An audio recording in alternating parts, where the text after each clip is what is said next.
we're here. All right, I'll stop doing my job. Thank you. Okay, so we didn't die yet. It was funny, isn't it? But somehow, this is an interesting point, because if you did some research, if you go around 50, on Paros, how many people living here? A few thousand?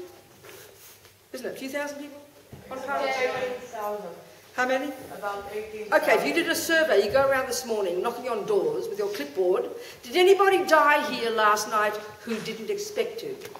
Guaranteed you'll find it, isn't it? But we don't do surveys like that, you know. Because we think it's sort of medical, you can predict it. But some people die all the time who don't expect even that. So, you know, this is what Buddha's saying. So our petrol tank hasn't run out yet. Our morality, the energy of morality, which is what keeps us alive, which keeps all the components together in one whole, keeps the breath going and all our conditions, you know. This is our morality karma. We created it. This is the real implication of emptiness. This is the final implication of emptiness.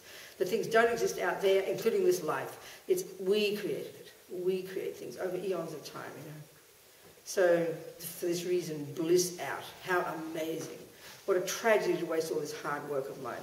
So I must keep using this life every day it exists to develop my potential and be of help to others. Develop the two wings of the bird, wisdom and compassion. This is my potential.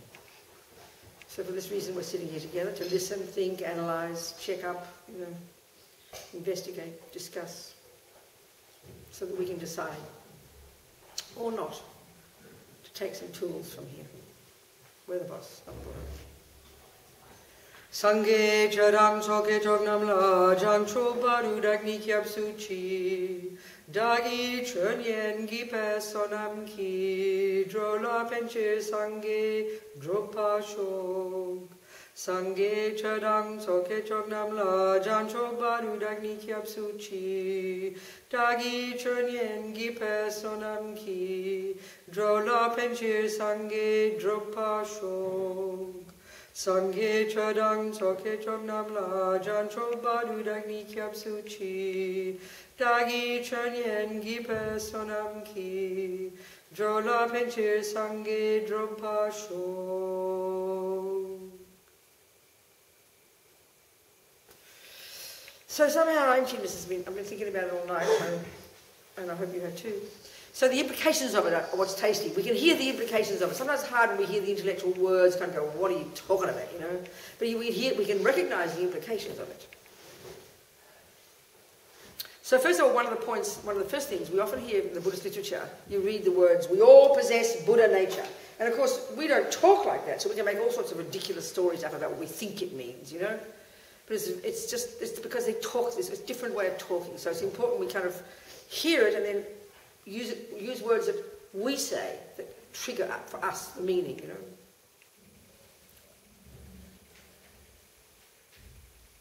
So I like to use the analogy of an acorn. An acorn, because it's a big fat seed, and you can kind of see it. Most seeds are baby things, but an acorn is this nice little thing, you know, a little hat on it. So somehow, if you don't know what an acorn is, first of all, think, what's an acorn, Mummy?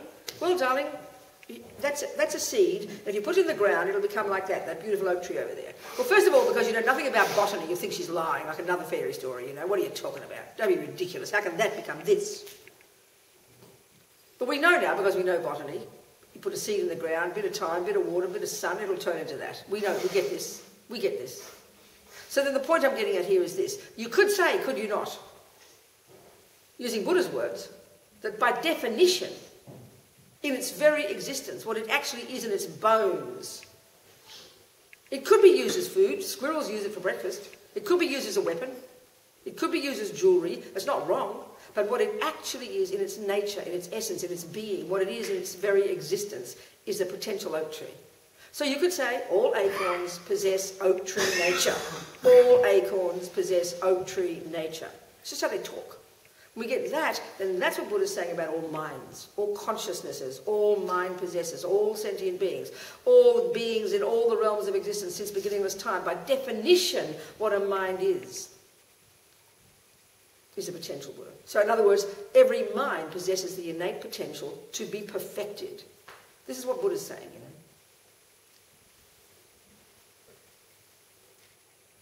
That every one of us, this is our potential. This is what he has found in himself. He's not just being intellectual. But to take this as a given here, you don't might like it, you might want to use his tools, but this is the assumption here. He's saying this, like Einstein saying that E equals mc squared, not because he made it up, because he's found it to be true.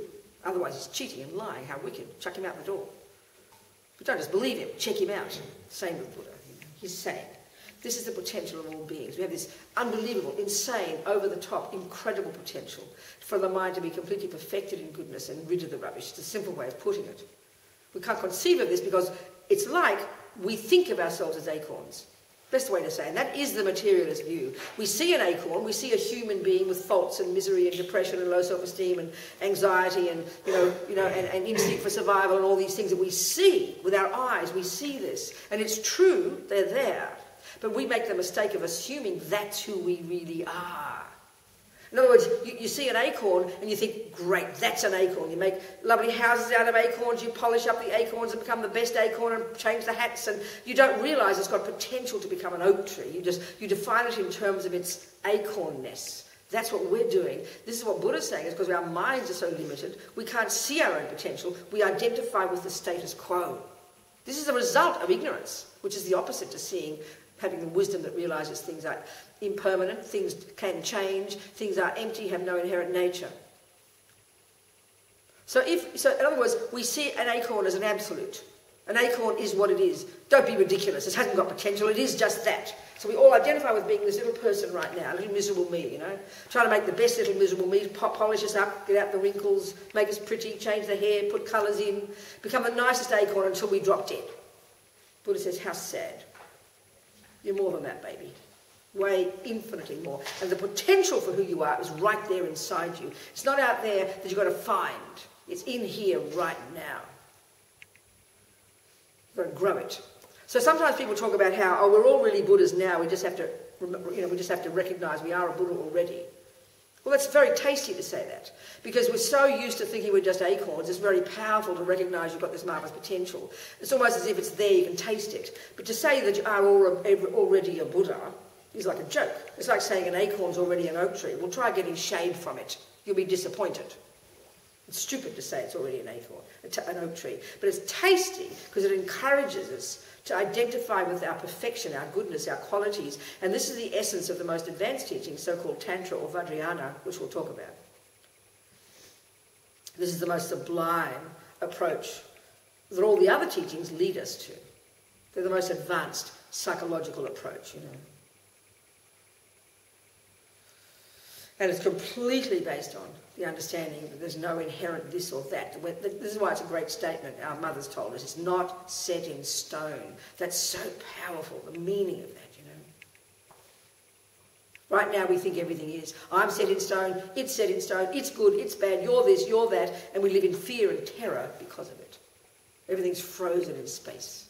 And it's all done to us. We're like chucked on this earth by some dreadful person who, then we're sort of living in shock horror, desperate to not have suffering and craving to have happiness. It's like a nightmare, because we don't realise we did it. Like one Lama said, we're like children who draw a lion and then become afraid of it. That's the meaning of emptiness. That's so tasty. We're like that. That's why we have so much fear and panic and drama and suffering. And that's why ego in its nature is self-pity. Ego in its nature is self-pity me, poor victim me that things are done to. This sounds shocking when we look at the terrible world, when people do terrible things to each other. This doesn't deny this point. This is why those two young nuns, those Tibetan women, young, 20s, tortured, abused, sexually abused, a couple of years, just having this view, therefore did not become victims. Even at the end they said, we had compassion for our torturers. Because of karma, the view of karma. So naturally having the view that someone else made you and plonked you on this earth and for some reason, no reason according to you, that you're chucked in prison and raped and murdered and tortured, of course you'd be angry. Anger is the philosophy of the victim, which is the view of self-existence, which comes from the view of no dependence. And the final, subtlest implication of understanding of emptiness is that everything is made by the mind. It sounds an absurd cliche, but this is not meant to be. This is a literal truth for the Buddha. Karma that's implied by karma too. we create with our mind. And then on the basis of having bodies and speech, they do the actions of the mind, and because of this intimate relationship between the mind and the four elements, then this kind of pollutes or purifies the four elements. And all this is the basis of the understanding of the tantric practice, which we'll talk about. The ones of the visualizing ourselves as a Buddha. We'll talk about these.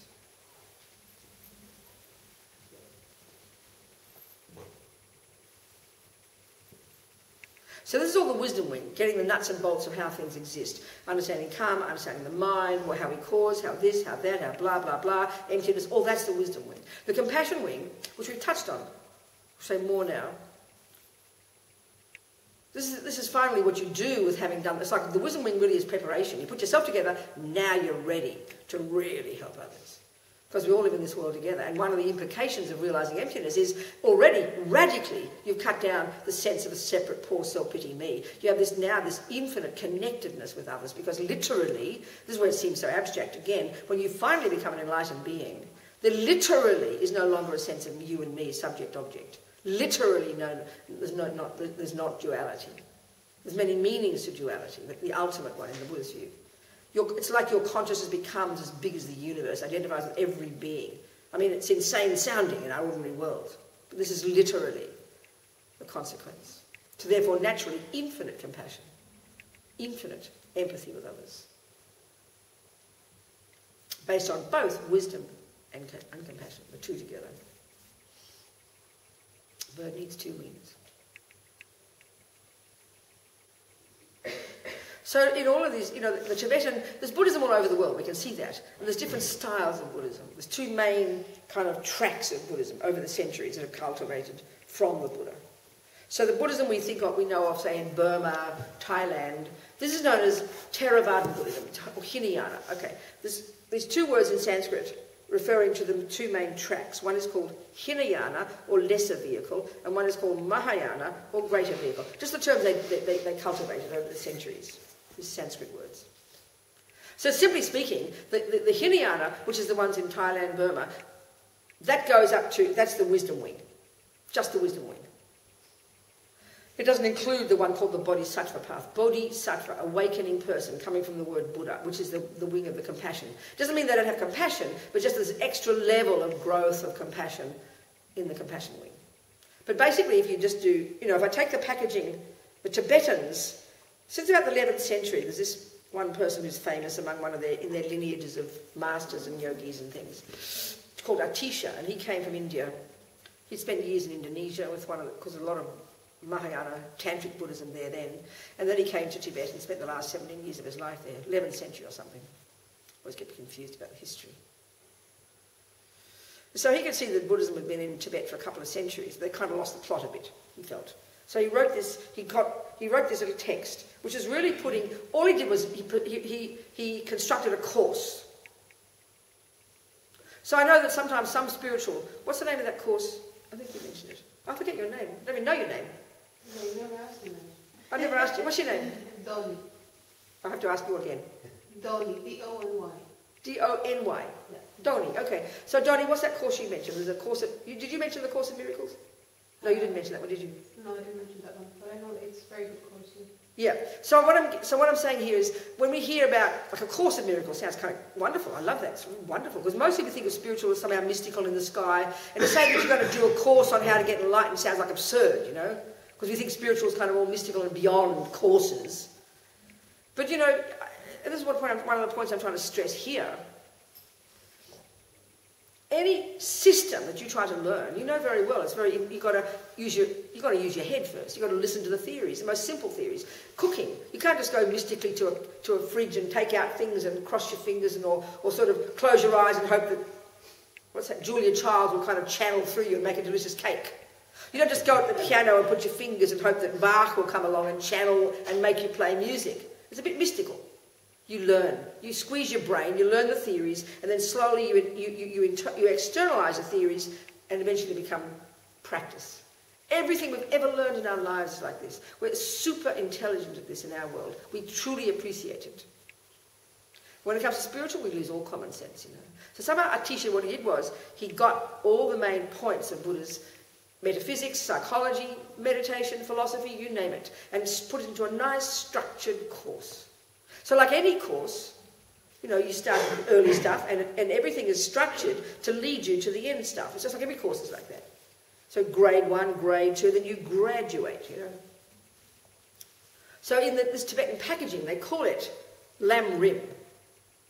It's Tibetan words. It means path or road and then gradual. Well, that's a course, isn't it? It's nice 14. This is a 14th century term. Coming from a T-shirt in the 14th century, there's different traditions in Tibet. So in the 14th century, this one person called Tsongkhapa, he's like our sort of patron saint, if you like. Doesn't matter, whatever.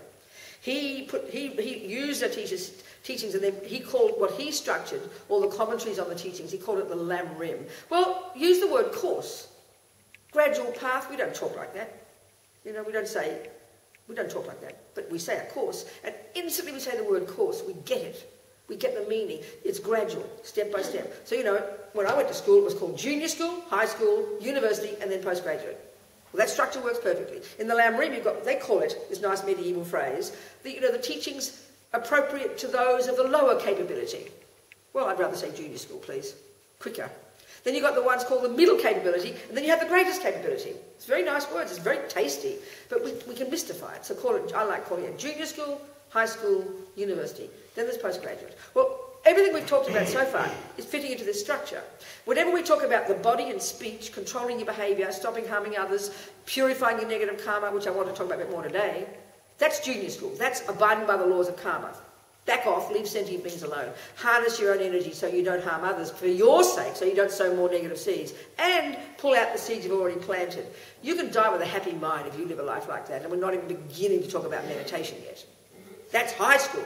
Now you've prepared yourself to go into the mind, learn the techniques, become your own therapist. You can't do that if you've got a berserk body and speech. You can't. It's really obvious. Attachment drives your craving for food, sex, drugs, rock and roll, whatever. But if you're completely jumping into sex, drugs, rock and roll continuously, you've got no time to see your poor mind. You've got to back off and give yourself some space. You know, it's kind of logical. It's not moralistic, it's logical. High school, that's the middle scope. You go into your mind in more depth, and that's where you would graduate if you were on the Theravada path. You do it, you work on the mind, you become a meditator, you know, you go into retreat, you go and disappear into the mountains, you get into deeper, get single point of concentration, remove all the delusions, realise emptiness, perfect that, wake up in that life, and then you die, you zap into bliss. You're gone. You've achieved your own nirvana, as they call it. You zap into bliss. You finish the job.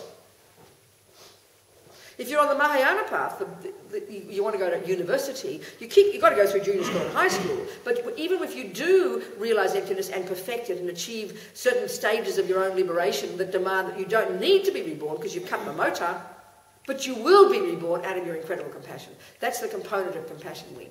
So they talk about the essence of the compassion wing. It's the same job, you working on your mind, you removing the pollution of delusions. But in the first stages, because you're running around like a rampant maniac, so you're harnessing your energy, your body, speech and mind, mainly for your sake. Others get the benefit, no question. You are the main beneficiary. You know, but as Lama Zopa says, when you start killing and those things, all the rats and roaches will have a party. You're leaving in peace, thank God. They'll be happy, but you're doing it mainly for your sake first. You're putting yourself together, becoming your own amazing person. Do not underestimate this. Now you're ready to do the real work. Continue to remove even the subtler delusions from your mind, smashing the barriers between self and other. Your reference point now is others. You're expanding your consciousness more and more to removing the sense of a separate self, removing your self-centeredness and becoming other-centered. They have all these practices they talk about exchanging self for others. You make this paradigm shift where others now become the main focus of all your attention, which, it's like becoming a saint. I mean, Course of Miracles is the closest I can hear to becoming a saint. Sounds great. Well done, whoever constructed that. This is a course on how to become like a saint. We don't think that way. We see people like Mother Teresa or the holy ones, they're born that way, poor old miserable me. No. There's these methods to get like that yourself. But it doesn't sound so exciting sometimes, does it? Who wants to be Mother Teresa, You'd rather have sex, drugs and rock and roll. But it doesn't always have to look like that. You can always have fun as well. You can have your cake and eat it too when you're a really holy being. with 47 boyfriends and not be berserk. I'm waiting for next line. Okay, I'm doing the first stroke first. Okay, so where are we here? So we continue on the compassion wing, and you continue to work on your mind, continue to move the rubbish, but it's in reference to others. And the context here is to exchange, eventually, is change the neurotic self, to cherish others more than self. They have this term in Tibetan. We say selfishness, they say self-cherishing. Right now, because of ego grasping, because of this primordial clinging to the independent, inherent me-ness, in the wisdom wing we talk about, because of that, we have attachment to get that what that me wants, which causes all the dramas. But in the compassion wing, they frame it differently. Because of this ego grasping, the root delusion, we cherish self more than others. It's another way of putting attachment, really. But that's the way they talk. So we're trying to exchange self for others and cherish others more than self. Well, it's kind of interesting. I know in English the word cherish sounds nice, you know. And a friend of mine who'd never heard any Buddhism, she heard about a course on self-cherishing. She said, oh, what a lovely idea. I'd love to learn how to cherish myself. But she didn't realise it meant selfishness, you know. She got a surprise when she came to the course. So anyway, that's what we're doing on the compassion wing. So like in all these teachings that I'm giving, is it coming? You know, I'm speaking in an easygoing way, but this is, you know, it's all from this course, these courses, this way of structuring the teachings, the teachings being information that you internalise, you know. But when you learn cooking, you learn all the theories and the philosophy, but eventually you want the recipe. Now do this, and now do this. That actually is what the teachings are, but sometimes we can't hear the instruction in it, you know. It's hard to hear it. But all of this, everything I've said so far, it implies you do it, you know. So naturally, like anything, you start at junior school. So, you know, people say where to start. Literally, you'd start by making a decision to not harm sentient beings. It's a really great start, but it's almost disappointing. Oh, I thought I could meditate. Well, you can when you control your body and speech, dear. You start all the things together if you like, but you won't succeed in much meditation until you've harnessed your physical and verbal. You don't wait till you've perfected the physical and verbal energy before you start to meditate. You can do them all together. But you won't succeed in high school until you've succeeded in junior school. Of course. It's like that, you know. So, okay. There are these practices and these lineages of practices that have been passed along from the great meditators, the great practitioners, knowledge holders. The Dalai Lama's name is Tenzin. It means knowledge holder internally. You know, Mozart's a knowledge holder. Bach is a knowledge holder. Anybody who's got a skill and you've accomplished it, you're a knowledge holder. It's a lovely word, a knowledge holder. A genuine practitioner. If you just know the theories about cooking, you're not bad. But if someone asks you to make a cake and you can't, you know, you're not there yet. You've got to know how to put it into practice, you know. But you've got to know the theories first.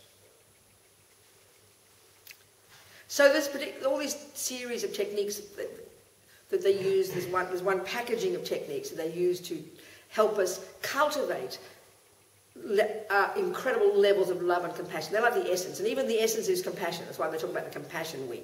You can almost say that compassion is the essence of all the other good qualities. Or they all come into this one.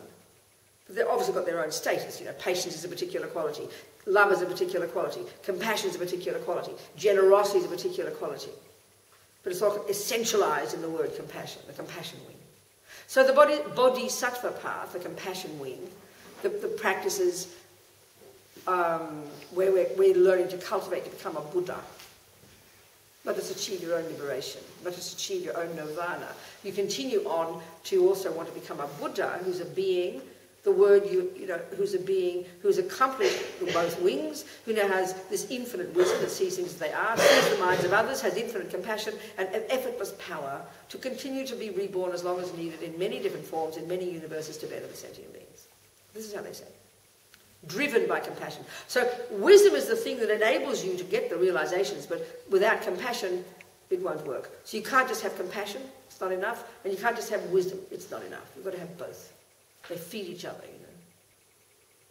Because compassion is the wish to help others, the immense empathy with their pain and suffering, but it's wisdom that gives you the skill to know how to get it. That's why even in a conventional sense in our daily lives, many people have really good hearts, you know. and see the suffering of the world. Because there's not enough wisdom, the Buddhists would suggest, this is why you go crazy. You can't stand it. You don't want to look at it because it's too depressing. Whereas when you've got wisdom, which in Buddhist terms also implies understanding karma, why they're suffering, what caused them to be this way, the nuts and bolts of why. Then, of course, the wisdom that understands emptiness, as well as all the other parts of wisdom, that informs your compassion, and it's like gives iron to your compassion. It gives great strength to your compassion. And you never give up, because you know nothing. You're now fearless. Wisdom makes you fearless. Compassion on its own makes this. It's just too depressing. So the unique characteristic of the compassion of the Bodhisattva, they call it, this is a technical term, great compassion. Mahakaruna. It's a particular level of compassion that's the unique one of the Bodhisattva. And it's like this, you know. So compassion is, oh my God, look at that suffering. This person with a headache. Something simple. That's compassion. You have empathy with their suffering. But great compassion goes further and says, what can I do to help? That's the unique one. It's like His Holiness Dalai Lama often would refer to it as universal responsibility, this sense of responsibility. It's like the job description when you're practicing to be a bodhisattva, or even when you are a bodhisattva, you're practicing taking on this job. It's my job to help. If I don't do it, who will? It's like a mother. It's a great example. A mother knows it's her job, you know. She sees her kids suffering. She has such compassion, but she doesn't look around wondering who's going to help. She's in there in 1 second. She knows it's her job. That's a really good example. That's the Bodhisattva takes on this responsibility. And that's massive. We can have compassion. But until we say, what can I do? That's where the courage comes. And so, of course, many times you can't do anything. So you don't despair. On the Bodhisattva path, and we're going to go through the techniques, a few techniques, examples, how you get to this. The Bodhisattva will see the suffering. All the harm being done to each other, all the wars, the violence, the terrorists, the pedophiles, the murderers, the wackos, the mean husbands, whatever it is, as well as all the victims, the whole lot, all in the same boat together, suffering and causing suffering continuously. Such compassion, great compassion. What can I do? Spontaneously. But then many times you see, with your wisdom, there's nothing you can do. Because people create their own suffering. You can't just make it all go away. Our attachment, when we've got lots of attachment mixing with our compassion, the attachment desperately wants it to all go away. We can't stand it, you know. But it won't all go away until they do something about it as well, because it's their stuff. They created their trip as well. We created ours, they created theirs. So you see it, you have compassion, but then you have this great compassion, and then you say, what can I do? And then you might say, well, there's nothing. But you don't give up. That's the point of this great compassion. You don't give up. You don't just walk away, oh, well. You see you can't do anything now, but meanwhile you keep doing what you can for that ant, for that dog, that mummy, that friend, in front of you, whatever you can do each minute. And you grow your power, life after life. You grow your never-ending bodhicitta, as they call it, this aspiration to never stop, continuing to work on yourself, which will bring your Buddhahood, eventually when you're an unenlightened being. But also on the way, you're learning to get more compassionate, more wise, and more power. Now, this sounds so outrageous to us, but this is literally what it says in all the teachings, literally what our capability is. Even the lowest level bodhisattva, they're all taught in stages, like 10 stages, before you get to Buddhahood. This is in all the Buddhist literature, studied in the monasteries over the centuries, practiced by beings in meditation and around the world all the time. Can't see them. Bodhisattvas don't walk around with halos. It can be the smelly old homeless lady down the road. You don't know. There's a saying in Tibetan, you don't know who anybody is, so don't judge. So these bodhisattvas going from life to life, developing their amazing wisdom, developing their amazing bodhicitta, their compassion, fearless, outrageous. But one of the characteristics they have, and Buddha says this is what we've all got, this is the nature of mind when we've realised emptiness and perfected all these things, literally can manifest our minds in many forms to benefit others. Literally. This is the capability as we progress and progress and progress. So a Buddha's a being, and this is why it sounds so cosmic, you know, so cosmic, who can literally manifest their mind in countless forms, continuously, in all the realms of existence, for the sake of sentient beings, helping in whatever way they can. But also hooking them, connecting with them. This is a big one too, because, you know, we have karmic connection. How come we're in this room together? We've got some history from the past. We wouldn't be here together if we hadn't. That mother you get, that dog that bites you, that rat that lives in your house, that person who gives you $1 million, that beautiful wife, that rapist. We meet each other not randomly. We create the causes for all this stuff. If it's karma's a natural law, remember, if it's a natural law, then it's predictable and knowable and coherent. So whoever we meet, you make a connection. You're going to meet him again. Well, the Bodhisattva wants to help sentient beings. So they might meet one person now. They're not ready to give them teachings to how to get enlightened. So they give them a cup of tea. But you hook them. You connect with them. And you meet them in 47 lives when they're ready to be enlightened, and you'll drag them to enlightenment. So the Bodhisattva's got a long-term agenda, you know. They're prepared to wait. All these lovely stories. And my mother, I remember my mother, when she met Lama Yeshe, my teacher, Lama Yeshe, this Tibetan monk. Lama Yeshe and Lama Zopa, these two Tibetan monks who are my teachers. I met them first in the 70s. And they'd come out of Tibet. Well, Lama Zopa was a Sherpa, the one I mentioned yesterday, little boy, that one. And then, then when the Chinese communists came into Tibet in 59, he happened to be on the other side of the border of Nepal. He was in Tibet, so he had to escape, And then Lama Yeshe was in a monastery. He's 10 years old, and he's in a monastery in Lhasa, like all these big monastic universities. So he escaped, like all the Tibetans. And they eventually met in some place in India where, anyway, wherever it doesn't matter where it was on the north of India. They met, and Lama Zopa, because he was a Rinpoche, this precious one, these ones who are recognised as reincarnated lamas, and they're handed over to the monasteries when they're little boys, and now little girls. So he met Lama Yeshe, who became his main teacher. So they were in Darjeeling, because Lama Zopa had TB. Tibetans get TB a lot. Coming from the high mountains down to smelly old India, to the west, they get TB very easily. So they're in Darjeeling, and Lama Zopa's getting better from his TB, and they meet this Western woman called Zina. Well, actually, she's a Ukrainian or Russian or something, I don't know, whatever. She lived in the States. And she met Lama Yeshe and Lama Zopa, then she became a nun. She was like their first Western student, and then as a result of the late 60s, they went to Kathmandu Valley, Bodhanath. Vasily was there last year. And then, this is when all the hippies were coming, So, of course, all the hippies seeing Tibetans, the men with long hair and earrings, they kind of thought they were hippies too. But Tibetans are the most conservative people you'll ever meet. Just they don't wear shirts and ties, They wear long dresses and earrings and long hair. Well, the hippies were so excited. So let's assume that kind of hippies just assume Tibetan Buddhism equals hippie. I can't tell you how different they're really not like that at all. It's so funny. Anyway, whatever. So all these hippies kind of come in for the drugs, and they found religion instead. They found these Tibetan Buddhists. So it was a very nice coming together culturally, So that's when Tibetan Buddhism started to become very popular in the West. So in the late 60s, early 70s, all these... And then they moved, they got this... they were in Kathmandu Valley, in Bodhanath, where there's this amazing old stupa, this kind of famous Buddhist holy place, just out of Kathmandu. And then at some point, with all these Western students, in about 1971, they negotiated to get this piece of land, a beautiful piece of land, in a hill, because Kathmandu's in a valley, and there's beautiful hills all around, and of course the Himalayas beyond that. So there's this little village called Kopan, and there was this beautiful place where the king's astrologer lived.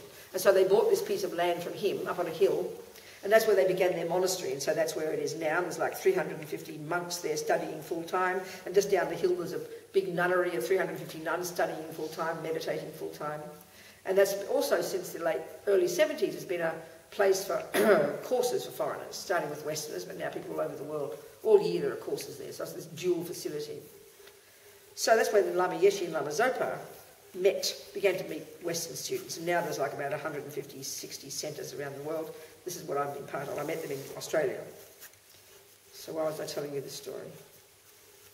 What started the story? Your mother. My mother, thank you so much. You're amazing. My mother, okay. So Lama Yeshe, all right? He was Lama Zopa's teacher. So they were there in this monastery. I met them in 76 in Australia. Then I went to Kathmandu a year later and became a nun. Here I am. So far, so good. Okay, so my mother, who had seven babies, actually 8 babies. 8 babies in 9 years. She was quite busy. She began when she was 34, so she was really busy. And my darling mother, I adore my mother, but she was a very proud person, naturally, very strong, very fierce, very good mother. She was a musician, classical singer, pianist. My father was a hippie, a hopeless hippie. Adorable, dear man, but he was a naughty boy too. You saw Chasing Buddha? Well, She saw something there, right? You know, my dear father, whatever. I love my father. Forgive my father totally. Love my father. Love my father. Love my mother. So that my father had died by this point when I became a nun. And then I wanted my mother. Actually, my dear mother put up with so much. You know, when I was a Catholic and I gave it up, she came running after me. I ran away to Adelaide. I gave up God. I decided it was time for boys, you know. I didn't have any guilt. There was no problems. It was a very clear decision. Goodbye, God. Hello, boys. And she came trying to get me back and cried. And then I became kind of a wild hippie into drugs, and she cried. Then, you know, then I became a kind of radical communist or lefty, and she cried. And then I kind of got into black politics, and she really cried. And then I became a radical. When I became a feminist, and she cried. I became a radical lesbian feminist. She cried. I became a radical lesbian separatist feminist. When you talk to my brother, she really cried.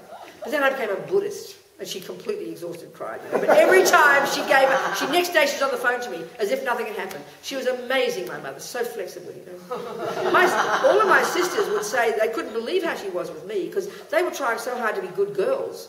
But, you know, they felt they felt guilty and tried to hide their boyfriends. I never hid anything from my mother. And she was always running after me to get me to approve of her, not the other way around, you know. It was so funny. My darling mother, how kind she was, you know. God almighty. I was so brutal to her. Ooh. Okay. Where was I? My mother. Okay. So when I became a Buddhist, and she's trying so hard to sort of, you know, bring me up as if nothing had happened. And so then one year, after I became a nun, the lamas, I travelled with them in Australia, 79. I travelled with them raising money for Copan Monastery. And my mum naturally wanted to please me, so she offered to do a party to invite all her friends and charge $100, you know, and then to raise money. It was fantastic. I was so happy to help please me, of course. But I wanted to meet Lama Yeshe.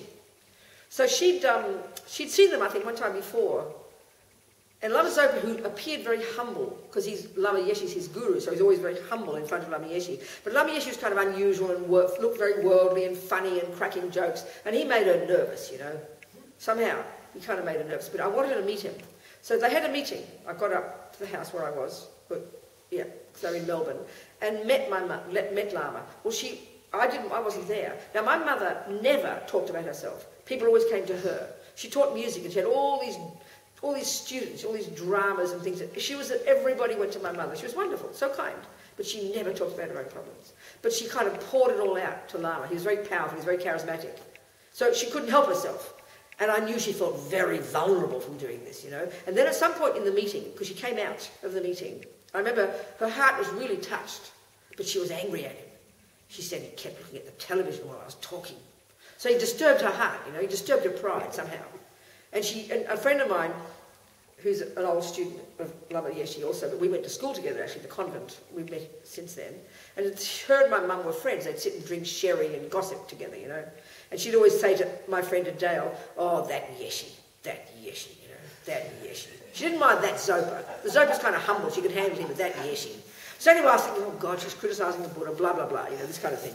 And then I heard this wonderful story about this bodhisattva. Because what these bodhisattvas are doing, they're bopping around from life to life to life to life, perfecting their own realizations, but hooking sentient beings on the way.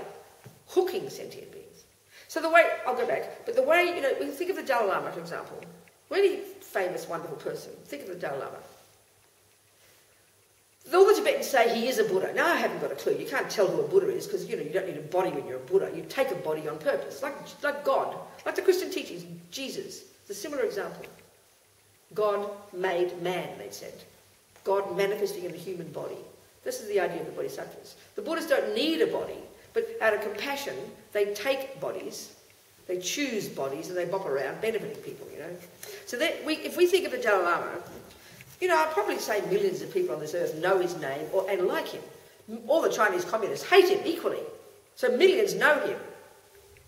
So the Buddhist teachings would say, you know, over countless lives as he was progressing on his own path to become a Buddha, he met countless beings. And one of his jobs, one of his agendas as a bodhisattva, is to connect with sentient beings.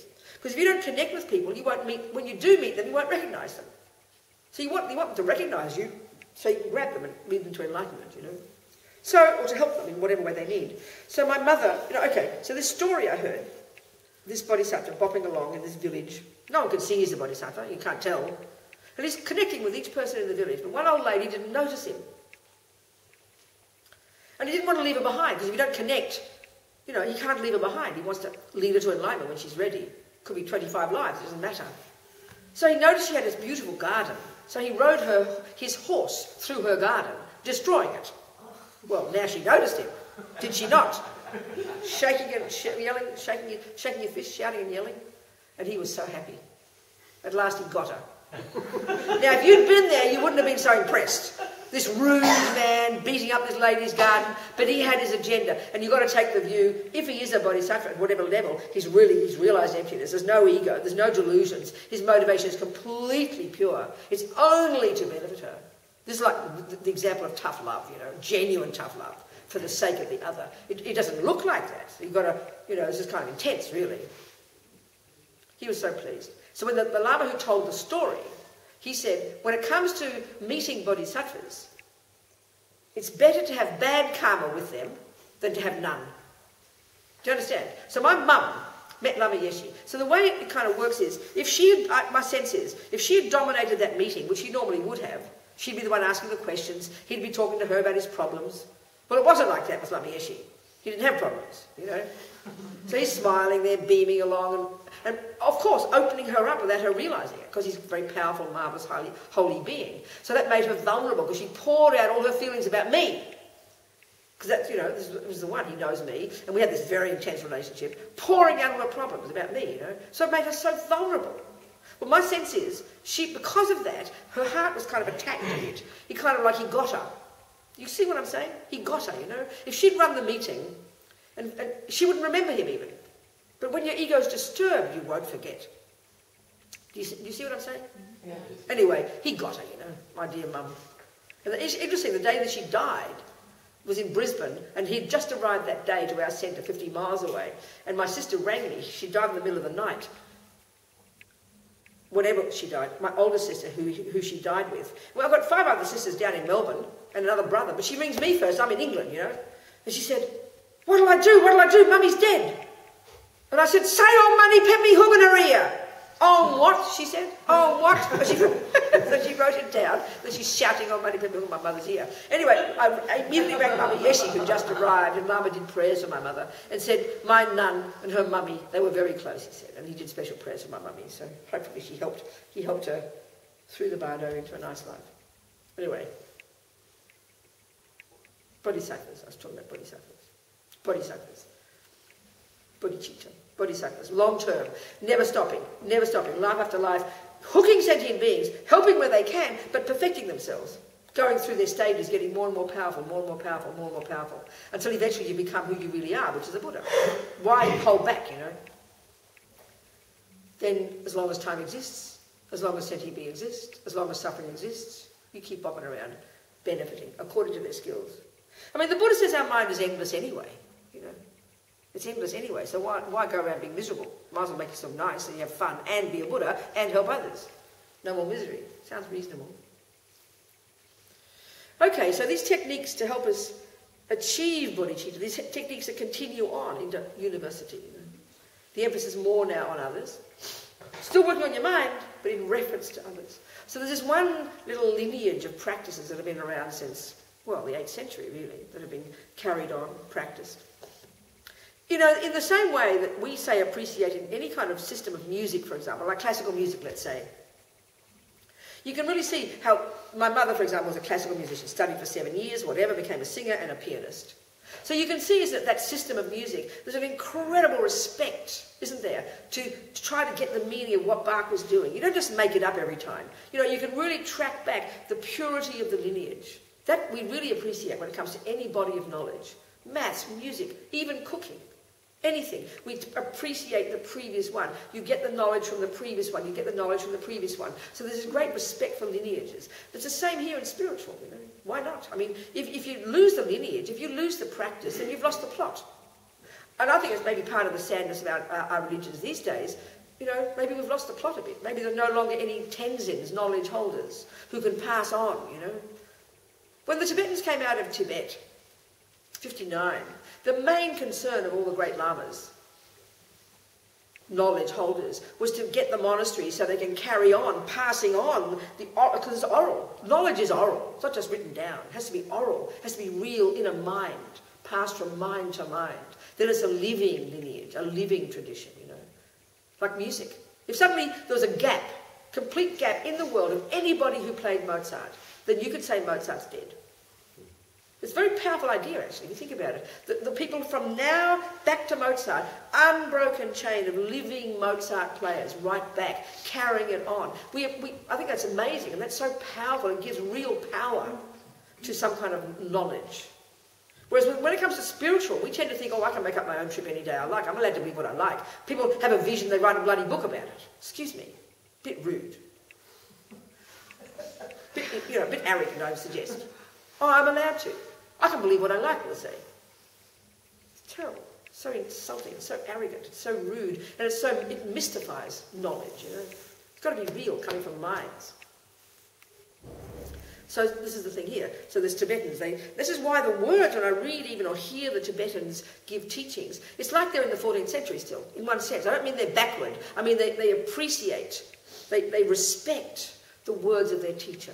It goes back to the previous one, the guru, you know. Guru, lama, these words are used synonymously in Buddhism. Guru is a Sanskrit for a spiritual teacher. Lama is a Tibetan spiritual teacher. It's got great meaning, you know. And we need one, very clearly. Anything we ever learn in our life, we need a proper teacher. It's very obvious. You need a knowledge holder. It's very clear, you know. So anyway, this system, this particular lot, is like 11 little techniques. Starting with equanimity, which we did mention, which I'll mention again, that each one goes to the next, and culminates in this bodhicitta, this outrageous, astonishing aspiration that has two parts. From when you've made these paradigm shifts in the mind, now others, I mean, not just every now and again, but you've perfected it. Others now are more important than you. It's hard to conceive of this. You cherish others more than self. This is the first moment of having bodhicitta. And you've got two parts. You continue never stopping to help whoever's in front of you, and you never stop working long term to perfect yourself so you can really be qualified to benefit others. Okay, so the first one again, equanimity. We mentioned briefly. Let's talk more. And the way you do these meditations, you know... Okay, I've got to go back to the word meditation again, right? Sorry. There's two main kinds, like I did mention. Millions of techniques. Two main kinds. Calm abiding, the first one, concentration, which is often all that people think meditation is. That's the usual meaning of the word meditation. You sit there, quiet the mind somehow. That's just the first one, where you focus. But the purpose of that is to use it in the second one, which is where you get the realizations. Where you do the, and this can be quite an active type of meditation. In fact, the term that's used for the end result is called insight. The term that's used here, the first one for the end result, is called calm abiding. When you've gone to this subtle level of mind, absolutely still, but as sharp as a needle. A level of mind, like I said, we don't even posit as existing in our culture. Super, super, super subtle, super capable of now using it to get the second one, which is called insight. Finally, insight into emptiness. Finally, combined with bodhicitta. But finally, in the meditation, insight into how things exist. Have we been talking, So you need this super laser-like mind, capacity to get that insight. But the method you use to get the insight, they call it analytical meditation. It's very creative. And again, that's this Tibetan medieval phrase. It's coming from Indian teachers, it's coming from Buddha, back in the Sanskrit, but the term they use in Tibet is analytical meditation, which seems initially with us with a cliched view of meditation sort of like contradictory. But it's a fancy word, a fancy term that we would better use say as to think. Oh, what do you mean to think? I thought meditation was not thinking. Well, that's why we made the mistake in the use of it here. So let me use an ordinary example, and you'll see what I'm trying to say. Because these two methods, which seem so arcane and abstract to us, calm abiding, special insight, they refer to as special insight. Calm abiding or Calm, C-A-L-M, abiding. It's just the term they use. Shamatha, I think in Sanskrit. But it refers to the goal when you've achieved it. You've got this single-pointed concentration at this subtler level of mind. You know. The second one is called, the end result is called special insight. And it's when you've got the realization of emptiness. And you use this calm, this subtle laser-like mind in the second mode to achieve this direct, non-conceptual, experiential, genuine insight into emptiness. Like you know the truth, not just intellectual, but experiential. So the method that's used to trigger that insight is called thinking. This is a big shock to us. Because we don't think meditation means thinking. But this is where the Buddhist understanding is quite different, you know. And this is Vipassana, right? That's no, Vipassana, exactly. But there's many Vipassanas taught in Buddhism. It's generally known as insight, and there's many techniques of developing insight, many techniques, and the ones that are most popular in the world is known as Vipassana, and that's often referring to these techniques where you use concentration to check the sensations of the body, and there's many kinds, and that's the one that's known most popularly. But this one is where you're nothing to do with the body, it's to do with the mind only.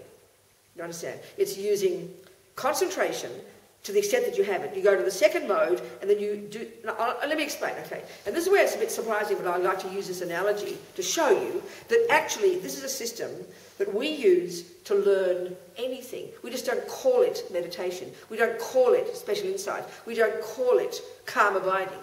But because we don't call it those, we mystify it. So let me just give it a simple example.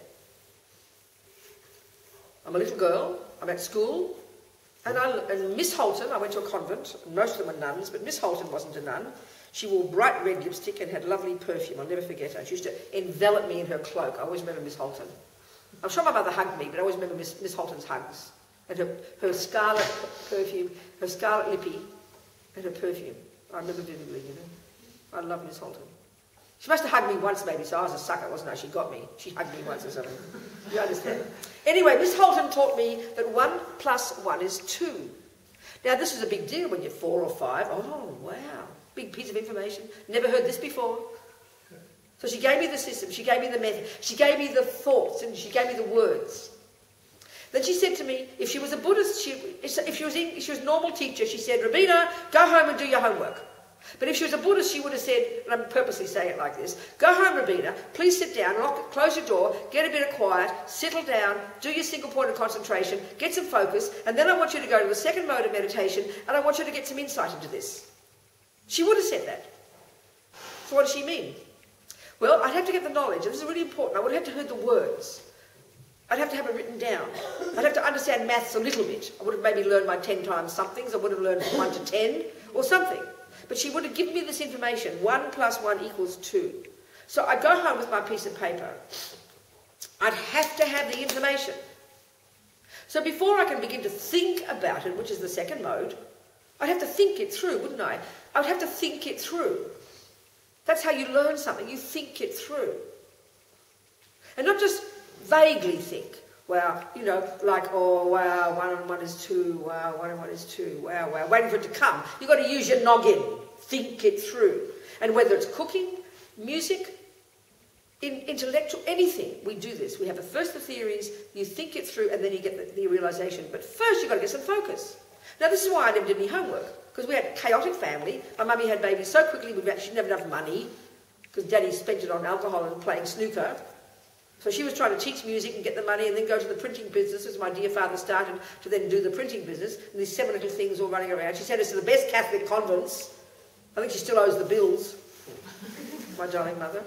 So anyways, life was chaotic. So I never had my own bed. Forget about bedroom. Forget about a desk. It was just chaos in our house, you know. Then when my father doing weird things and there's dramas and shouting and fighting and screaming and then Daddy runs out and we all kneel down, the 8 of us saying the rosary for Daddy. It was very intense, okay? So whatever. But the point is, I didn't do any homework. I mean, pretty reasonable. Until I was naughty when I was 12. And I started, it was the time of Elvis, you know. And I was 12 and I stole my mother's high heels. And I stole some earrings from Woolworths, big pink fluorescent earrings. All my mother's lipstick. This nice full skirt, you know. And I'd walk down Murrumbina Road trying to seduce Tony Kincotta, the greengrocer's son, who was 16, I'll never forget. My mother discovered it. She completely freaked out. I'll never forget, she's out there, and I must have been little, well I am little still, but I was littler. She's only 5'2", I remember looking up at her, and she's shouting at me, and she's saying, "You have the audacity!" I'd never heard the word audacity before. I used to read books. I kept thinking, how's audacity spelled? What's this audacity? O-R-D. I tried to work out audacity, you know. You have the audacity. Then she sent me to Vid1 school, a boarding school. Somehow, I don't know why, I get very confused in my life because I was holy and naughty at the same time. Because then when I went to boarding school, I was continuing to fall in love with God, and I went to Mass 7 mornings a week and wanted to be a nun and begged my mother to let me be a nun, you know. Anyway, where was I? Naughty, Robina. Full skirt. Elvis, what? Moths. 1 and 1. Moths? 2. Just influence. Insights. Thank you very much. Good. Okay, good. So there we are. I didn't have a bedroom. I didn't have a desk. So of course I didn't have any homework. Didn't do my homework. Didn't pass my exams until I went to boarding school. So I couldn't get some concentration. So I didn't do my insights. So I never learned anything. So anyway, we can see the reasonableness. You've got to have a bit of space. You've got to get some focus first. Give yourself right conditions. You don't sit there saying, I'm now going to do my single-pointed meditation, but you're effectively doing that. You're getting some focus, a bit of a quiet place. So now you do the real work with your focus. Now you do the work of developing insight into the fact that 1 + 1 is 2. It's kind of obvious. We don't say insight, we just say understand it. But how do you understand it? It's obvious. You think it through until the penny drops. Oh, I get it, you'll say. That's an insight. Well, that's how you become a Buddha. There's no difference. You listen to the words, you hear it, you go home and get some concentration, and you think it through, but in a coherent way. We often think spiritual when you look into your mind as kind of this cosmic, who knows what's coming up, let's see what comes, wow, far out, amazing visions, blah. It's madness to think like this. You're learning to channel and harness this crazy mind of ours. You're learning to develop new knowledge. So when you learn music, when you learn cooking, when you learn maths, you began with your mind empty of all this knowledge. There wasn't one thought in your mind about music. But suddenly now you become this genius musician playing amazing Bach. But look at the amount of knowledge in your mind. Theoretical knowledge. We think, oh, creative, so special, so amazing, it's beyond intellectual. Load of rubbish. A person who plays Bach is a genius intellectual. They've got so many thoughts, they're like a brilliant mathematician. Think about it, all the knowledge of music. But first it was intellectual. You have to think it through. It's got to be coherent. And then because we're such geniuses, you keep practicing until eventually it goes from the head to the heart and becomes genuine experience. This is how you become Buddha. So don't ever think it's just cosmic la-di-da, you know, which is how we think of spiritual. Or I can think anything I like. Well, of course you can. No one's stopping you. No one's stopping you. I can't see any benefit in it. Get a knowledge holder. Don't be arrogant. Don't try and reinvent the wheel, for God's sake. If people have done this stuff already, oh my God, you should be so happy to find them. Save you time, you know. That's why you've got to check up. That's the Buddhist approach. Don't believe a single word you hear. Check up. Even among Buddhists now, there's so many in the West. And I have to admit, being rude, so much rubbish. People, even Buddhists that make up what they think, read a bit of Buddha, write a book about it. So terrible. You know, the Tibetan monastic university system, where all my teachers were educated, His Holiness the Dalai Lama as well. It's an incredible kind of humility, you know. You don't even open your mouth about anything until you're asked. So even the system there, the monks, you know, there's very medieval monasteries, the ones that were in Lhasa, like some 10,000 monks. There weren't so many nuns those days, there's now more, of course. So these, you know, you'd go to the monastery, you'd learn, you'd go to all your classes, and then you'd learn things, and then you'd go to the debate yard. The debate yard was where they really tested everything. It was very amazing, using very sophisticated logic to counteract delusions. Because delusions are lies and nonsense, and we believe in just garbage, you know. So you've got to use logic and clarity to cut through the rubbish, to cut through the misconceptions. So there's a very marvellous system of debate that's been around since like the 8th century, great monastic universities in India.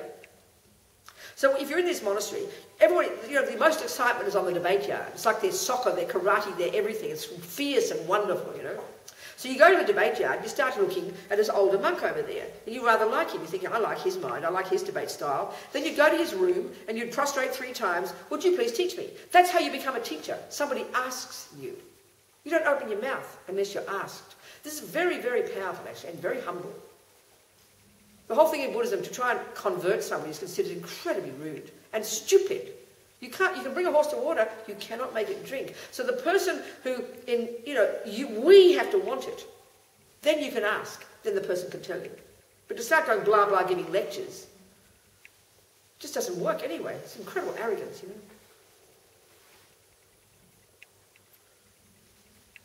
So, okay, 2 kinds of meditation. Concentration. The second one, the method is thinking clearly, using the information you were given. You can't just go, well, maybe 1 + 1 is 4. No, you've got to listen to the information, which is intellectual, then you internalize it. The same with karma, impermanence, emptiness, compassion, and then like anything, like music too, once you've got the theories, once you know how to do it, then you can improvise. Then you can say it this way, that way, because you've got the root of it clear. You're not just making it up. So I can say to you, if I have said anything in this room that, when it's not just Robina's opinion about something, like I mentioned about some other thing, I said that's what Robina thinks.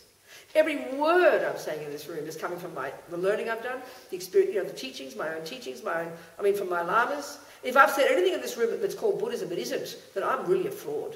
This is quite shocking, This is quite shocking.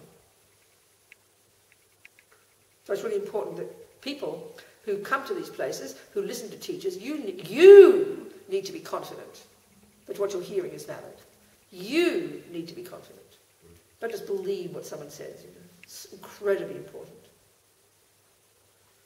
So anyway, back to what we're talking, these methods for compassion. The meditation techniques in these ones we're talking are visualization, basically. You're using all these interesting approaches to help make this paradigm shift in the mind from cherishing self to cherishing others. And it's incremental. So there's 11 little techniques. The first one, the foundation, it's called equanimity. So what it is again, remember, okay. Equanimity, it's a common English word, but here used very specifically with its own specific definition. So here it's referring to the state of mind when it's genuine experience, when you have accomplished it, so we can practice it. When you've accomplished it, when it's genuine, experiential, it will be this heartfelt recognition, like we said, that friend, enemy, stranger. There's no fourth category on this earth. When you have this heartfelt recognition that they are equal to each other from one point of view. Their wish to be happy, their wish not to suffer. And it's got a very specific reason. It's got a logic to it. What we're aiming for is love and compassion for all sentient beings without exception. In other words, all the friends, all the enemies, and all the strangers. And there is no fourth category. And this is based on Buddhist psychology, the 3 root delusions. We did the breathing, 3 root delusions. The ego grasping, known as ignorance, but known colloquially as ego grasping, this primordial ignorance about how things exist. Ego grasping. But that gives rise in daily life to a very dark, very fundamentalist, narrow, ignorant mind. Which brings incredible uncaring, That gives rise to attachment and then aversion. So attachment is what you have for the lovely ones. The people, here we're talking people, not just things, people, sentient beings. So attachment for people, they're the ones you call friends in this context. And they look divine and you go towards them. Why? Because they do what you want. They fulfill your attachment needs. When I'm Vasilis' girlfriend and he does everything, he's in love with me, he looks at me starry-eyed, he does everything I want, then of course he's lovely. And the other one is, then I also have love for him. Love is under the positive heading. It's this thought, may Vasilis be happy. We have that, bucket loads of it, for our beloveds. No question. I definitely want him to be happy. But as Lama Zopa says, it's unstable. As we would say, it's got strings attached. I only want him to be happy. I only love, using this definition, love Vasilis because he does what my attachment wants. So this is the context here we're using the word friend, the object of my attachment. Then we have the object of my aversion. Let's say Paros. Say he's my past boyfriend. He left me for a younger version. Now I hate him, let's say. So he looks ugly, and I walk away, I want to go away from him. So clearly I don't want him to be happy. Normal world, I don't love him. And if anything, I actually hate him. Normal world, look. The third one is the stranger. Who are they? 99.999% of the universe. And how do I feel about them? I couldn't care less. Complete, literal, complete indifference. They don't even come to my sight. You know the world is full of strangers, but we just don't care about them. I mentioned the one about the Tanzania, didn't I? You know, the ferry accident. That's an example. Somebody didn't hear me say that story? You all heard that story? You didn't? Did somebody not hear that story? I'll tell it again. Okay, good. But we could skip it. I mean, everybody else. No, darling, come on, I'll tell you. It's nice. I like this story. I'll tell you. I read my iPad every day. I'm travelling, so I don't have any paper or books, so everything's on my iPad, and I love reading newspapers and magazines. I mean, I live in this world, don't I? I can't just read about yaks all day in Tibet, you know, it's how stupid. So I read the world, you know, it's all grist for my mill. So there I am on the New York Times, and I see this heading on the homepage, out of the corner of my eye. It says, 350 people die in ferry accident in Tasmania. Oh, I said, because Tasmania is my people, right? Friends. It's my people, Australia. But then I see it says Tanzania. And I went, oh, it's okay. Because they're strangers. So naturally I read it and had some compassion, you know, of course. But instantaneously, there's my people, there's the opposite, and then there's most of them you don't care. The vast majority of this earth are strangers. The vast majority of animals are strangers. The vast majority of creatures are strangers. It's only the ones we hate or we love that we preoccupied with, you know.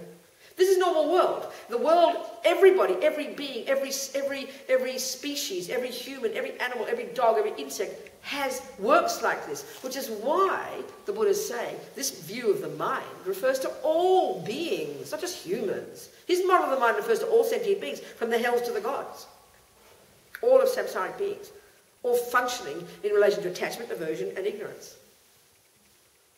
It's his model of the world, you know. Can I ask a question? Yeah. You know, it's interesting. If you live in a big city, you see many, many people in a day. And because we live in a small place here, you could greet everyone with a lot of kindness that you see, potentially. But I think that you are basically told to control your energy. So this idea that... Sorry, what do you mean you are told? Who told? That's what I'm saying. Like, I remember having a therapist that said, are you greeting everyone that you see in New York? New York is filled with millions. I understand. So what's the point then? And I asked, because the idea would be to manage your day, right? Yeah. Or manage your time, or manage your energy. Yes. When you read the news and you see the planes crash, you could actually have, and it went on and on and on, you could have quite a lot of feelings of compassion for people. Good, exactly. This is how I think we've been talking before, but I'll say it here because it's a good way to say it, a good place to say it. If we take ourselves according to our capacity, then if we're in the wisdom wing, let's say I'm in a lousy relationship with this brutal boyfriend who beats me up, abuses me, and jumps on other girls, you know, and I'm this pathetic, sad victim. You understand my point? Miserable, suffering, but running back like a bloody moth to a flame, like victims do. Look at the world, so much suffering. Then clearly, my mind is about as big as a pea, isn't it? I can't see past my own nose. All I can see is this person and my own misery and suffering. I can't even see my next door neighbour, right? So for me to sit there and read the news would be insane. I'd make myself go mad completely. I'll kill myself immediately, wouldn't I? So I've got to focus on me. I've got to sort myself out and begin to see my mind, control, and then start to take this huge responsibility and realise, actually, I could leave this ridiculous person. I'm causing him to be a bully because I'm being a victim. So then slowly I'll expand myself. I'll leave. Suddenly my world will now start to open. I'll go to the homeless ladies, or the other abused ladies, and I'll start to listen to other people. Then I'll start to open myself. Well, then you open yourself according to your capacity. So when the bodhisattvas are beyond ego, the world is grist for their mill. So when you have the Buddhist view, when you have the way to understand the world, so I've looked at my mind, I've seen my own suffering, I understand karma, junior school. I go to high school, I start to look at my mind, it gets clearer and clearer that my delusions and my karma are the bloody cause of my bloody suffering. So I'm becoming powerful and content and wise and confident. Now I can begin to see others and realise, oh my God, look, they're in the same boat as me and they're suffering because of their karma and their delusion. So when you can look at and understand why they're suffering, you don't have fear anymore. You don't have feelings, as you're saying. You have feelings, but you now have compassion. And then eventually you realise everyone's in the same boat. And the more you meet, the more it strengthens your compassion and strengthens your bodhicitta and strengthens your wish to never give up working on yourself to help others. So you've got to go incrementally. I want to go back to when you mentioned that you made the mistake and you saw Tanzania, oh well. Huh? Did you then do a check and go? Of course I did. I didn't think I'd be better. Of course I did. That's what I'm saying to you. I wouldn't have said it if I hadn't noticed, would I? Of course I did. That's the point. Every second of the day when you meet people and immediately you see the one who's really handsome and gorgeous and pretty and is nice to you, naturally we all instinctively go more towards that person. If a person walks past you smelly and looks at you ugly and rude to you, instantly aversion arises. And then the person you don't even notice walks by. So we naturally all the time until we're highly advanced seeing everybody through the filter of my attachment, aversion and ignorance. That's how we are until we're highly realised. So what we're trying to do in this equanimity one is see the illogic of it and learn to at least recognise theoretically that they're all identical to each other. They want to be happy and don't want to suffer, which I want to talk more about now. Do you see? Are we communicating? Yeah, almost. You mean we're not communicating? Yes. Okay, good. Good, okay. We've got to take ourselves where we're at. It's like in any course. Okay. You can't leap ahead of ourselves, you know, but we can practice. Okay. So equanimity. Why is it that we want to have this recognition that enemies, friends and strangers are the same as each other from their point of view in wanting to be happy and wanting not to suffer? That's the meaning of equanimity. Why is this? Why? Well, because it's true for a start. It's true, Buddhist. But we don't realise it because now the filter I'm using to see everybody through is my needs, you know. So if you fulfil my needs, necessarily you're lovely. If you don't, you're horrible. And if you do neither, I don't care. It's just natural, instinctive, you know. So we're trying to get past that response to get to see how it's not logical to see the world in that way. It's just not logical because it's not how it is. Buddha doesn't make this up, he says. This is natural. So I've got to prove it to myself by using logic. I prove it to myself by using logic. So one of the logical arguments, you know, I use this one, I think. Maybe you weren't. Remember, I used the one example I find. This one I find very helpful. Vasilis is a stranger. He's the bloke at number 7. I used this example before. But say it more so you can get the point I'm making. There's just one little way I like to use to help me get this. Once you get the idea, you can use any examples you like in your meditation, in your thinking, to get the penny to drop. It's not set in stone how you do it. So, okay. We all know it's true that when Vasilis is a stranger down at number 7, that bloke down there, you've vaguely seen him on the bus or something, and you hear he gets terrible migraines. You kind of, for a moment, you think, oh, the poor fellow, I understand. But it doesn't last long. You go back to your own conversation. Because he's a stranger. Naturally, he hasn't touched your heart either way. He hasn't been mean to you, or he hasn't been kind to you. So he doesn't exist for you. This is normal behaviour, having ego.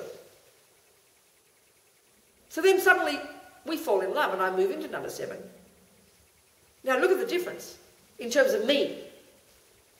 Suddenly, I think of him 24 hours a day. When he has his migraines, I sit up all night. I'll think of what to do. I'm so kind. People praise Robina. She's so compassionate. Wow, she's amazing how she takes care of Vasilis with his headaches. I spend money on doctors and special things, you know. Oh, how kind Robina is. Right? And then he leaves me 2 months later for somebody else. And now he goes into the enemy category now and he has his headaches and I'm bloody happy he's got his headaches. Hope he suffers. You understand my point? So from my point of view, we're talking me here, the difference is phenomenal, isn't it? At 1 minute, I couldn't care less. Next minute, I completely care, totally, I'll break my heart. The third, I'm actually glad he gets a headache. We all agree, don't we? This is a classic, isn't it? Now, the point here is this. When it's ego, I believe in my stories. I believe he was not important before, so I didn't care. Now I believe he's important because he loves me, and now I care. And now I believe he's mean and ugly, so I don't care. And we just think that is logical. We think my responses are logical, and this is the world's responses. This is the nightmare of samsara. Functioning on the basis of ego grasping, that loves the people who do nice things for you, thinks they're divine, thinks it's true out there, hates the people who do mean things and couldn't care about the others. The world functions this way. Nobody questions it. So this point, we're trying to shift this view. We kind of sit there and we contemplate different scenarios. So you visualise, normally speaking, when you do this meditation, you visualise one, at the moment, your friend, at the moment, your enemy, and at the moment, your stranger. That's just one little technique I used to come to the point, this point, that the enemy, the friend, and the stranger, 3 different people right now, who we see as so different, They're not that different. They're the same. And just to prove the point, why, using one example of friend, enemy, stranger, Vasilis, you ask him how he felt when he was my stranger, when I wasn't in his life. His headache was just terrible, wasn't it? You ask him how his headache was when he was my beloved. It was just as terrible. And you ask him how he feels when he's my enemy, just as terrible. In other words, enemy, friend, stranger are my projections. He is exactly the same, whether I'm in his life or not. It's so obvious, you know. So friend, enemy, stranger are exactly the same as each other. Not from the point of view of being good or bad or evil or good at music or football. No, they're the same as in their wish to be happy and not to suffer. It's a bare-bones, simple point, fundamental starting point. That's what equanimity is, my recognition of that. So therefore, okay, it doesn't mean if you have an enemy today, let's say he's my friend today, let's say, and we say Paros is my enemy, let's say Noida's my stranger. Noida, isn't it? Doina, sorry, wrong way around. Doina, okay. We have friend, enemy, stranger. You do your meditation, you think, the one you adore, you've got your divine Vasilis, you can't wait to get home to him. Then you have your ugly Paros, who's your past boyfriend, you hate him, you can't stand it, you know. It's good to have, especially in your life at this time, when a person's mean to you, you have this aversion for them. We mightn't use the word enemy, it sounds intense. But it's the object of your aversion, and there are lots of those in our lives. People who irritate us, that's called an aversion, that's called aversion. There are millions of those who we don't know. And you use a person in your meditation whom you know just enough to have their face there, but who hasn't touched your life, about whom you are therefore indifferent. So naturally, these three views are what we project onto these people as being their characteristics. That's the joke. They don't have those characteristics. He doesn't feel like a friend, enemy, or stranger when when he's having his headaches. He feels like, Vasilis with his headache. He wants to be happy, he doesn't want to suffer. It's so obvious, But we put our projections, these delusions are like these lies that we're continuously putting onto other people, and this is where the ignorance one comes, that we believe are in the people. When I have him as my adorable friend, it's like goodness is coursing in his veins along with his blood. He's like inherently beautiful. That's what the ignorance does. He's inherently beautiful. He's beautiful out there, and this is the real meaning of emptiness, having nothing to do with my mind. He is just beautiful, and I'm this little sucker, like the chocolate cake, so divine, just begging me to eat it. Don't be ridiculous, Buddha says. You made up the chocolate cake. You drew the line, and now you're scared of it. You made the cake, and now you grasp at it. What a joke. Paros, I believe evil is coursing in his veins along with his blood, because he appears ugly to me. I believe he is ugly from his own side. Rubbish. And stranger, she looks boring to me. Can't even look at her, so boring, because she hasn't touched my life. This is how we look at the world. So the explanation here, the simple recognition here, the realization to get here, is to get out of the equation, use logic to see how these absurd delusions project nonsense. He said, it doesn't mean he's not good to me. It doesn't mean he wasn't evil to me. And it doesn't mean she has done neither. They're truth, but they're the wrong basis for wanting him to be happy, wanting him not to be happy, and not caring.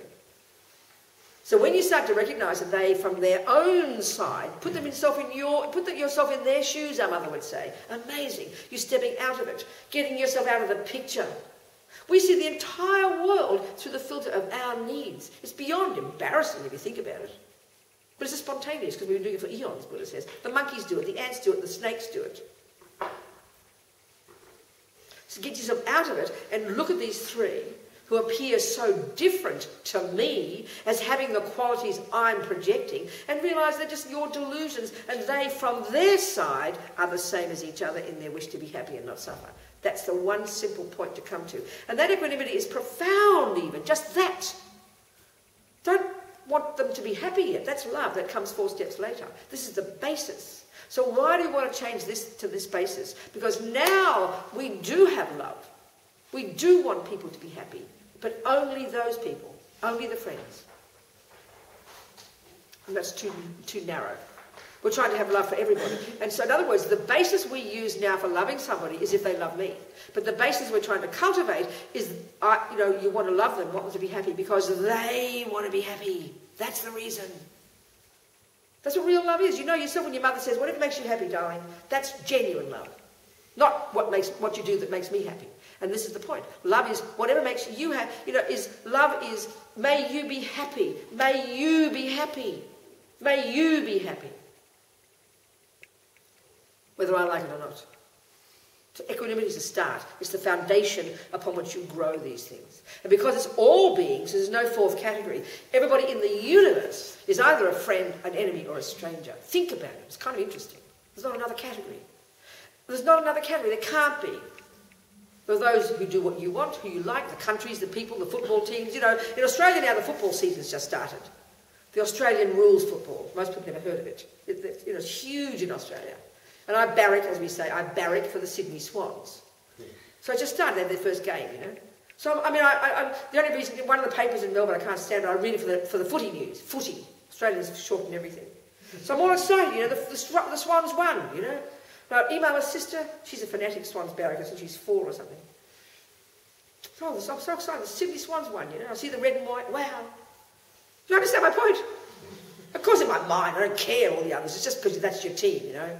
It's like your family, you want them to win. But if you know underneath, this is the thing, okay, having equanimity doesn't mean, well, you know, they're all the same. I might as well go and live with my enemy, I might as well go and live with Doina. No, that's not the point. You have a karmic connection right now. I've got some history with Vasilis we've got to sort out together. I've got some history with him, but let's say he is a maniac. Let's say he's really delusional. Keep out of his life. Don't go near him. And the stranger, I might never meet her again. I'll see her once, hello, and that's the end of it. But that's not the point. The point is you see in your heart they're the same as each other. You go back to Vasilis and do your deal with him. You leave Paros alone and you never meet her again. So it doesn't imply they're all the same like flatliner. Oh, I might as well live with a stranger. That's not the point. You've got to, you know, obey your rules of karma. So I like the Sydney Swans. But I'm happy if Collingwood win. I'm happy if the, you know, Footscray does this or that. It's okay in my mind, you know. But, you know, I like the Sydney Swans. You understand my point? You can still have your connections. You don't lose the connection. That's silly. My sisters are still my sisters. You know, I've got history with my sisters. I can't pretend they're not my sisters. And we've got a strong karmic connection in this life. Paros is my friend. We've known each other for 22? 24 years. I haven't seen him for 3 years. I hadn't seen him for 10 years before that, maybe, you know, 3 years or something. But it's sort of when you've got a karmic connection with somebody, you know yourself, you pick up where you left off, isn't it? And that's how it is sometimes when you meet a person for the first time, isn't it? Like your old friends, and that's exactly the point. Or your old enemies, for sure. Pass light, pick up again. Hi, back again. So you keep going, but the point is, what practice is, based on equanimity, in my heart, I know. I've got some history with him, I've got to work it out, but I know that Paros wants to be happy just like he does. He's deluded, he's a liar, he's a cheat. Fact. But in his heart, he wants to be happy. He's just deluded in his thinking of what the methods are to make him happy. And that's why you have compassion, but you leave him in peace, you leave him alone. But you know in your heart, he's exactly the same as Vasilis. This is the bottom line for all sentient beings. Every one of them wants to be happy. And it's very powerful just to think this before you even say, may you be happy, which is love. We're heading there. Just remembering he's the same as Vasilis and his wish to be happy, it calms the mind. You don't get overexcited because they're both human. They want to be happy. It's kind of profound, just this equanimity. And it grounds you. And you meet that stranger for 5 minutes and you see a real human being there who wants to be happy. Are we communicating? So just this alone, you can do it. You have to do it in meditation. You do it every day when you're around the streets, in the shopping, everywhere. And so you know, like you don't have to greet everybody. That can just be often in our life. You know, we're very touchy-feely in the kind of modern days. You know, we've got to hug everybody and say hello to everybody and know everybody's name. It's not true, but we only think we have to do that because we ourselves are so needy. So if you see somebody in the supermarket who might notice you, feel really offended because you didn't say hello to you. Because we're all a bit needy. We need to be touched and stroked all the time. It's just our attachment, you know. So it's a bit exhausting living like that. It's a wonderful story, this one. This reminds me. There's one Tibetan Lama who started all those centres called Shambhala in America. And he back in the 60s, he met this... He's quite controversial. Trungpa. He's written many books. Anyway, he's a Tibetan Lama. Supposedly it's a bodhisattva, which means no ego and delusions, and a kind of interesting person. He was a monk. He came first to the West, to Scotland, I think in the 60s or something. And he met this woman, and they instantly fell in love. She was 16, this upper-class aristocrat. So this is the point about karma. They've got some strong history from the past. You know, they fall in love, and he decides to disrobe and get married. And they go to the registry office to get married, and then he's supposed to say, I will take you, and then the name. And he said, oh, what's your name? He'd never bothered to ask her name, but he didn't care, and she didn't care, because they knew the karma was there. It didn't matter. We'd kill the person if they didn't know our name. We're so offended if they don't know our name, because that's sort of personal. But he didn't even know her name, and they're about to get married. They've been together 30 years, That's really interesting, isn't it? She didn't care, he didn't care. They knew each other. Sort of mattered. What's your name? I take you. I think that's great. I love it.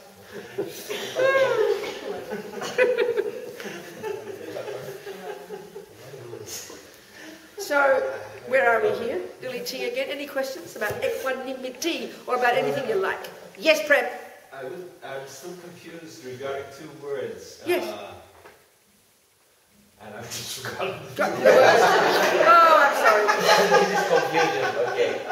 Thinking it through and coherence. And appearance. Coherence. Coherence. So what do you want to know about thinking it through?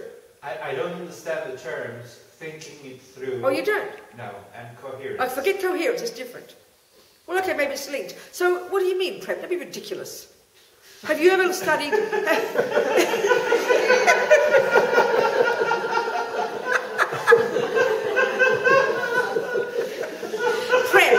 have you ever... I think I understand the word now. Have you ever learned mathematics? Have you ever learned any skill that demanded sort of technical knowledge? Yes. Give me an example of something you've learned.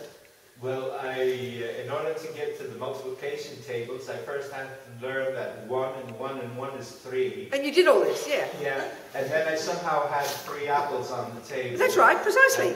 And you weren't, so didn't you think it through? Oh, that is thinking through. That's thinking through. So listen. How does this apply to us now with our mind? Precisely, I'll tell you. So listen, we're learning here Buddha's view of karma, aren't we? So don't just hear it as, I don't know how you're hearing it, but I'm telling you Buddha's technical explanation of who you are. You might accept the view, but don't forget that. Let's say you're brand new, you've never heard mathematics, so you hear it for the first time. Let's say you've never heard the view of karma, which I know you have, but forget it. Pretend you haven't. So first of all, you've got to go, what's the word karma? What does it mean? Okay, cause and effect. What's that mean? You've got to think it through to understand for the penny to drop, don't you? So that's what you do with emptiness. Basically, it's like technical information that you're getting here, which is Buddha's explanation of the universe. It's like science. It's a view. It's a series of viewpoints. That's all spiritual is. It's a series of viewpoints about how things are. And therefore, each word has a meaning. It's technical. It's either a load of vague rubbish and somebody's interesting speculation, which means you can just go la-di-da. But if it's meant to be coherent, coherent means this makes sense. If you say that, it leads to this, which leads to that, which leads to this. And that's why I keep saying karma is a natural law. Maths is a natural law. Botany is a natural law. The thing you did on me last night, whatever you call it, I don't know the name of it, it's a natural law. I bet you would think that. And you're tuning into that and knowing it, aren't you? So then you think it through logically, and then eventually it becomes experiential. You've got to think through all that complicated theory of music and put the two bits together, F this and B that and major that. It's so complicated. And then eventually when you thought it through enough, it becomes experiential, it comes through your fingers, and now it's spontaneous. Yes. That's how you become a Buddha. Thank you. Not cosmic, cross your fingers, hope for the best. Do you understand? Good, thank you. Anybody else have a question? I'm also a little bit confused. Oh, sweetie pie, what's the problem?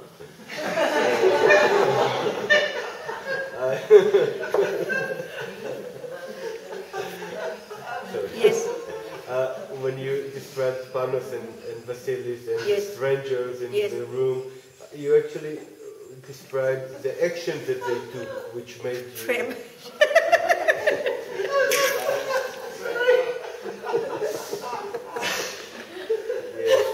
Come on, I'm sorry. Yes, you actually described the action that they took, not them. The one you hate because the action he took, he left you. The other one that's you right. love because the action he took is with you. But I know that. But that's the point I'm making. That's the logic the ego uses to hate them and love them, isn't it? That's the whole point. That's the whole point, dear. You just hit it on the head. That's the reason the ego uses, isn't it? That's the reason ego uses. That's what ego does. That's the point I'm making. But you're just implying that that's not really what Paros is, and nor him. That's the point. I agree with you, but that's the point I'm making. Okay. Ego does that. But in reality, that's not the real him, and it's not the real him. They're just aspects of him due to karma. That's the point. You got it. But that means that we define the one we love, the one we hate, and the one that we are indifferent just by the actions. But through our view of them. View of the action. It was only, listen, he also was kind to me, but I forget it. So now he's my enemy. He did one bad thing called leave me. That is an action, yes. But ego forgets that he did all these other good things for 27 years before he left me. And I define him now in terms of that one bad action. Because he's stroking me and loving me now, I'm defining him as a beautiful person because of the actions he does to me. Yes, of course. Yes, and that's what delusions do. Because he had no action that had anything to do with What, your darling? life. And the stranger one. Precisely. That's the point. Precisely. That's the point. Yes, exactly. You got it. Okay. Yes. So can we say that every moment that somebody or some event we perceive it as harming our ego can potentially help us Yeah, of course. awaken and see the whole picture, let's say, to understand and go further? I missed the second part of your sentence. Yes, to understand that, okay, we're just delusional, we just project things. Sweetheart, I'm so sorry, forgive me, my Australian ear can't hear your words. Okay. So, every time that some event or something is perceived by us as harming our ego. If it's a mean thing, yeah. Like, yes. Yeah. So, is a time that... Is what? A time. Is there a time? That somehow can awaken us. Can, let's say, take us out of our delusion. Well, of course. Okay. Of course. You go to one person and ask if they're your therapist, and they give you an answer, and then it triggers in you some wisdom. Yeah, you are the one who gets the wisdom. You're the one who makes the delusion, but other things out there trigger it, and that's how we help people. You harm people, and we help people. You do the thing in both cases. So my action causes you pain, but you're the one due to past karma who created the cause to have me harm you, and you are the one who has wisdom when you hear those words, but you are the one who does it. You created the cause to be able to hear those words, which trigger your wisdom. Of course. Are we communicating? Are we saying, yeah, absolutely. Of course, yeah. So how do the Tibetans deal with China then? Do they accept that it's their karma? Of course, like I said about those two young Tibetan nuns. That's exactly how they do it. That's exactly the they were nuns. You mean Tibetan Buddhist nuns. People relate like that. Most of the vast majority of Tibetans having the Buddhist view would think that way, of course. Absolutely. Which doesn't mean they don't try to fight. I mean, they don't have wars. They didn't have guns. They were pretty hopeless, you know. But that doesn't mean they don't try to demonstrate and ask for them, get their rights, and they can be strong. But they all have the view of karma, which informs everything they do. They know why it's happened. Very clear. But on the other hand, if that hadn't happened, do you think that Buddhism would have spread in the West? Well, of course, that's the irony. That's why my friend's in prison. They don't want to go to prison, but it's been their wake-up call. So this is where we can see there's always something good that comes out of everything, but it doesn't follow that you want to keep breaking your leg so you learn from it. You'd eventually like to stop breaking your leg, please. But yes, of course, but for that. And also, but even what's more interesting, karmically, you know, Buddhism is so-called spreading around the world, and people see the Dalai Lama. But sort of what's interesting is this. This is a way of saying it karmically. Let's say even 200 years ago, even 500 years ago, when Buddhism was strong in Tibet, and it wasn't outside Tibet. Oh, it was in a few other countries, but let's say Tibetan Buddhism was unknown. You know, a few little tourists went over the mountains, you know, but not many people heard about it. But it's been there since 800, okay? So let's say by about 500, already we were making, we who are probably Tibetan Buddhists, we wouldn't be sitting in this room if we hadn't been part of Tibetan Buddhism at some point. It would be impossible for us to be here now, even hearing the word Tibetan Buddhism. So that implies we've been Tibetan Buddhists 200, 300, 400, 20 lives ago, whatever. And every day we were making prayers then, maybe always get a perfect human rebirth, maybe always never be separated from the Dharma. We would have been saying that. So then already that aspiration caused us to be born now as Australians, Americans, Greeks, Germans, because that's where the Dharma is now. So naturally the Dalai Lama has to come out to us because we created the cause due to karma when Tibet was already collapsing.